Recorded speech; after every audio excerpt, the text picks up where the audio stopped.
So I'm with Nina here, and she's going to explain to us lots of the cool stuff she's doing, especially with plastics that are washing up on the beach here. So what do you got going on? So we do beach cleans here about 3 or 4 times a week, and there's constantly more trash floating in. Let me ask you a question. Where's the trash coming from? Well, a lot of it's actually Vietnamese, but it's coming from the mainland, it's coming from fishing boats, it's coming from Vietnam, from Cambodia. And it's washing up on your guys' island. Yeah, exactly. So, yeah, it's making its way mostly from city to sea. So it'll be in the cities, and then when there's a big storm and the rivers overflow, it all washes out into the ocean, and then ends up. It could end up anywhere, basically. And so you guys, you do the beach cleanups here 2 or 3 times a week, and then you go doing stuff with the plastics. Yeah, so everything that we pick up, because it's an island, we have to do something with it. We can't just stack it all up. So we burn most of it. We've got an incinerator that some volunteers built a couple of years ago. But we want to try and burn the least things possible, obviously, because that releases a lot of toxins into the atmosphere. So we try and sort it. As we pick it up, we sort it into things that we can try and use. So, for example, the plastic bottles, we try and build things out of them. The plastic bags we send to the mainland to an association that employs ladies to knit things out of them. Oh, cool. So we try and find avenues for all the different things, especially because we find a lot of the same things. So you really do have the opportunity to be able to use them as like modular pieces for a bigger part of a design. Yeah. So, for example, the lids, we use them to make mosaics and like make all sorts of different patterns. So you made this, did you? Yeah, we made these ones when we had a plastic plastic upcycling workshop with some Cambodian students, the Liga students who come here. Oh, cool. Yeah. Yeah, so they designed this and we helped them do it. So we've done steps all over the island now. There are some steps in front of my bungalow that have got about 4,000 lids in, probably. Wow. And it just looks really cool because it doesn't look like lids straight away from far away. It just looks like tiles or something. And then you get closer and notice, wow, they're all different and they've all got a story and they've all been used and produced and thrown away and have ended up here somehow. Very cool. So, yeah. If you could say there was one item that washes up on your beach that you could remove, that wasn't going to turn up on your beach anymore, what would it be? Definitely polystyrene. Polystyrene. Yeah, Why is that? Styrofoam, polystyrene. It's the worst one because it breaks up really easily. There's so much of it. It's definitely what we find the most of, probably because of its buoyancy and its colour. You just notice it more. But there's so much of it, and it's constantly washing up, and then it breaks down into smaller and smaller pieces, and it's really hard to clean up. And so this would be like the packages that burgers and stuff come in. Yeah, that polystyrene. that kind of foam. They use a bit in fishing too, don't they? I noticed there was a boat that we saw the other day, and all of their like marker buoys in their nets, they had polystyrene on it. Yeah, exactly. Yeah, so it's used in fishing quite a lot. Let me ask you a question. Do you think it's a waste of time? Is it a lost cause coming down? I don't think so. It may seem like a very small amount. For example, when 10 people spend the whole morning cleaning up just one tiny little bit of beach, and it's really tiring and it's really a bit depressing and it's quite hard. And then you see that, wow, it took that long and that many people just to make a small little bit clean. But then you have still done that, and then you weigh all the rubbish, and that always makes us feel good. Because then it's like, wow, yeah, okay, 60 kilos less that are in the ocean, and every time that you pick it up off the beach, it's not being washed away again, because that's what will happen if you just leave it on the beach. When the tide comes up, it just all gets, and then it continues its journey. There does seem to be this lack of sort of caring about, like, people do just chuck their rubbish out. In the long term, how can you change that? Yeah, I think that we've got to definitely aim at education, especially future generations, because the young minds are so malleable still. So going into schools is something that we're going to start doing actually in the next few weeks. Oh, nice. So just we'll give a little interactive presentation explaining what plastic is and why it's bad, and then doing eco art workshops with the kids. So really trying to have a very fun approach to it. So encouraging the idea that plastic waste doesn't have to be something you just throw away. It could be a really cool resource to make things out of. We had a fishing boat that we went out with the other day, crab fishermen, and they set this net on the bottom, and they kept bringing in plastic, and they kept chucking it back over the side. And so we sort of said to them, hey, you got to keep it in the boat. You could see how awkward it was for them to keep those bits of plastic in the boat. And you know, by then I'm sure they just went and chucked it back in the ocean, you know, and it's those very people are strange. really hard to change, really hard. Yeah, it's a different understanding, I guess, because when they throw a big bag of rubbish in the ocean, it does just go away. Yeah. So it's hard to make that link. You think though, if anyone was going to make the link, like these guys have pulled all this crap up in their net, you'd think like they might actually see, hey, you know, but they just throw it back. As if anyone's going to make a link, I would have thought it would be them, but obviously they don't. Yeah, it must just be some sort of education thing where it's hard to see the consequences of your actions, even though, yeah, it does seem quite obvious in that situation. Yeah. Tell me about this, there was talk of a mural or something that you're working on. Tell me about that. So as part of the campaign, because as well as using the plastic that's already in circulation to make art pieces that could have a message or making functional things, we also want to concentrate on spreading awareness, so stopping plastic at source by going into schools and organising big community cleanups on the mainland. But also, yeah, I really want to get a mural painted and kept that would be a depiction of the underwater world, because it's so beautiful and most people don't even realise that it's that colourful and diverse and really stunning. So to help people to want to care about it more and to be proud of that this is where they're from and this is what their Kep's underwater world looks like. So I want a big mural of that will hopefully influence people to want to care for the ocean more, but also it will have elements of plastic pollution in it, and it'll be part of a whole campaign with posters and stuff as well. Have you figured out who the artist is? Yes, so a lovely man called Pete put me in contact with an artist from New Zealand called Erica Pearce, and so we've had a little chat about it, and she's really keen to come help out. I hope that does work out. If you could explain to me, how often do you do these beach cleanups, and in one, typically how much plastic would you bring in? So one beach cleanup, let's say, for example, 100 meters with four people, in an hour we could easily fill up about 3 big bags each, and that would be probably about 60 kilos or something, but that would be somewhere that hasn't been cleaned in a while. But what we pick up the most of is plastic bottles and polystyrene, and they're not very heavy, so that's the kind of unfair part. It's like, oh, we picked up so much styrofoam, and it obviously doesn't weigh much. But yeah, we also have like flip-flops and like bits of metal and stuff that are heavier. But yeah, so it's kind of relentless, and it's also in strata, so you can really tell that maybe in the future it is the plasticine, like the Anthropocene. It's in the ground now, and it goes down layers and levels of. And you can I did a beach cleanup a couple of years ago in a place, Hayling Island, which is down in might be Devon or down near Southampton, I think it was, or Portsmouth. Portsmouth. Anyway, did this beach cleanup, and there was millions of these plastic like straws just lying. What the hell are these things? And there was millions, like there was way too many to pick up. We ended up focusing on all the big stuff.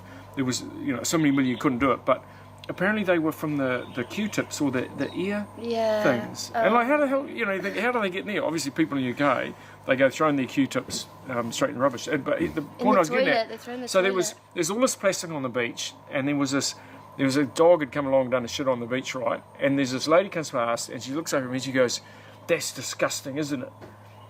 And I looked and she's looking down the dog turd. And she was worried, like the one piece of organic rubbish on the beach that didn't really matter in the scheme of things. Tide's going to come in, wash it out, doesn't really matter. Fish will eat that stuff. And she was upset about that, but she had no inkling about all of the plastics. And there was tons and tons of plastic. Not as bad as Asia. You know, it's one of the good things, at least in the West, I think, you know, there's a lot of beach cleanups happening now, and the West has started to get on top of it. Not in terms of the consumption of plastics, but in terms of it going through the waterways out the beaches. I like to think most of the West is trying to address it, but Asia is next level, eh? It's so hard to, Eric and I just come from the Philippines. It just broke our hearts, eh? All the waterways, it's like, my God, this is all going to wash out to the oceans. Yeah. It's a tough one, and, you know, much respect to you for... Just got to keep trying to make a difference. Okay, so let's have a look. What do you got behind us here? So this, for example, is one of the things that we do with the lighters. So we take off the metal part and empty the gas out of them. Otherwise you might have an explosion. Otherwise it's a bit of a health risk, yeah. And then tie them together, and with the transparency of them, they make quite cool lampshades. Oh, lovely. Yeah, so that's something to do with the lighters. The bottle caps for the steps. So these steps are actually full of eco bricks inside. So an eco brick, very simply, is a plastic bottle that you find on the beach or anywhere, some plastic rubbish that you also find on the beach, and then you use a stick. Hang on, let's just see where that's from. Oh, this will be Cambodian noodles. They're everywhere. Cambodian noodles. Yeah, Cambodian noodle packs. Yeah, single serving, Yeah. single use. And then you just like push it in until it's compact inside, so you just fill it really, really full, and then it's actually quite strong and you can use that as a brick. And so, yeah, when you're doing construction instead So of... using it as kind of like a filler. Yeah, Oh, exactly. cool. And if you did have enough of the same shape and size, you could build like walls and stuff as well. Very cool. Yeah, so yeah, that's something that's like quite easy to do. It's quite time consuming to actually fill them all up, but... Is there meaning on this?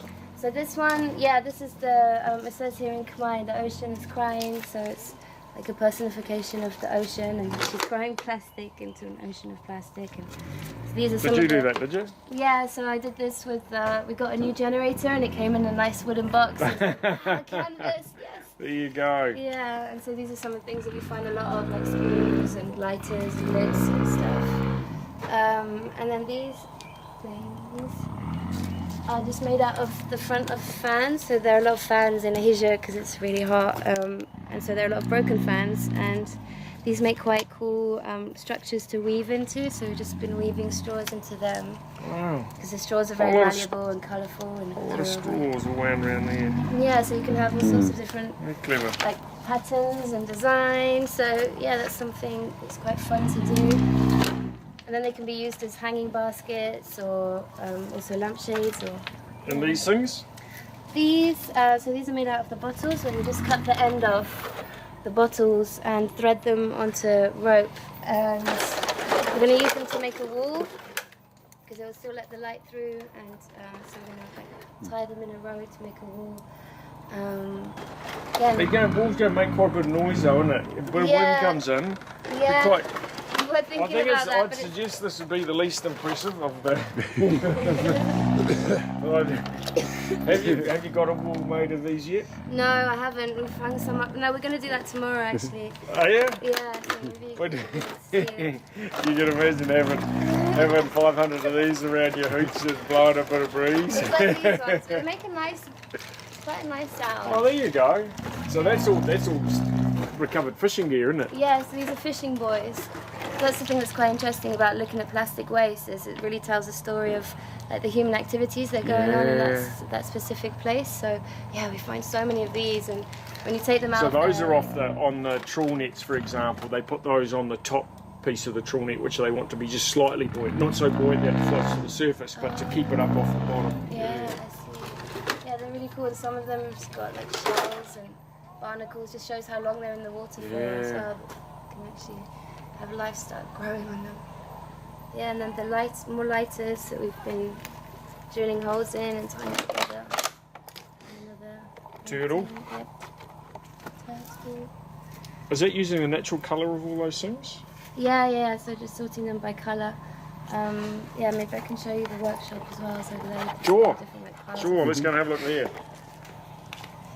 Oh, workshop.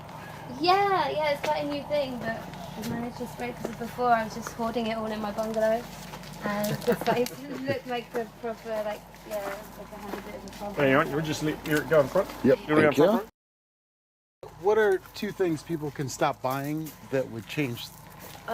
Straws and plastic water bottles, for sure. Yeah, straws, you can get really cool stainless steel ones, bamboo ones, and plastic water bottles as well. You can just get a nice reusable one that you can just love and cherish and take everywhere with you. I got my stainless coffee mug Yeah, that I that's take a with good me, one. and it's so hard. Even some of my crew, it's really hard getting them out of this habit of buying water. Yeah. You know, it pisses me off.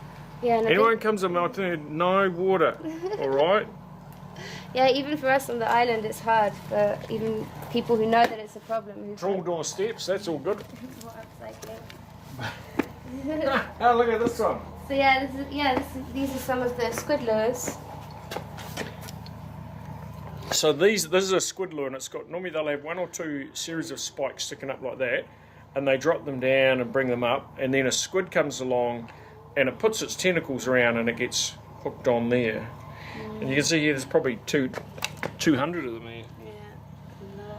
So a lot of the Toothbrushes. stuff's fishing gear, eh? Yeah, or personal hygiene kind Oh of my thing. god. Got like toothbrushes, some of the like colourful toys, lids, cutlery, like spoons and stuff. This is fishing gear as So well. this has all been recovered off your beach. Yeah, this is all our collection of treasure. See, for most people, they would think this is a nightmare, and you call it treasure. Because it's quite organised now. When you first start, you don't know exactly what you're going to do with it, but just sorting it all and looking at it differently. It does make you just see it as a resource, something you can make stuff out of. Broken fishing buoy. Yeah. One of the things that happens to plastics is there's a thing called UV degradation where it gradually kind of breaks down, and so stuff like this gradually weakens, and in this case, eventually kind of breaks.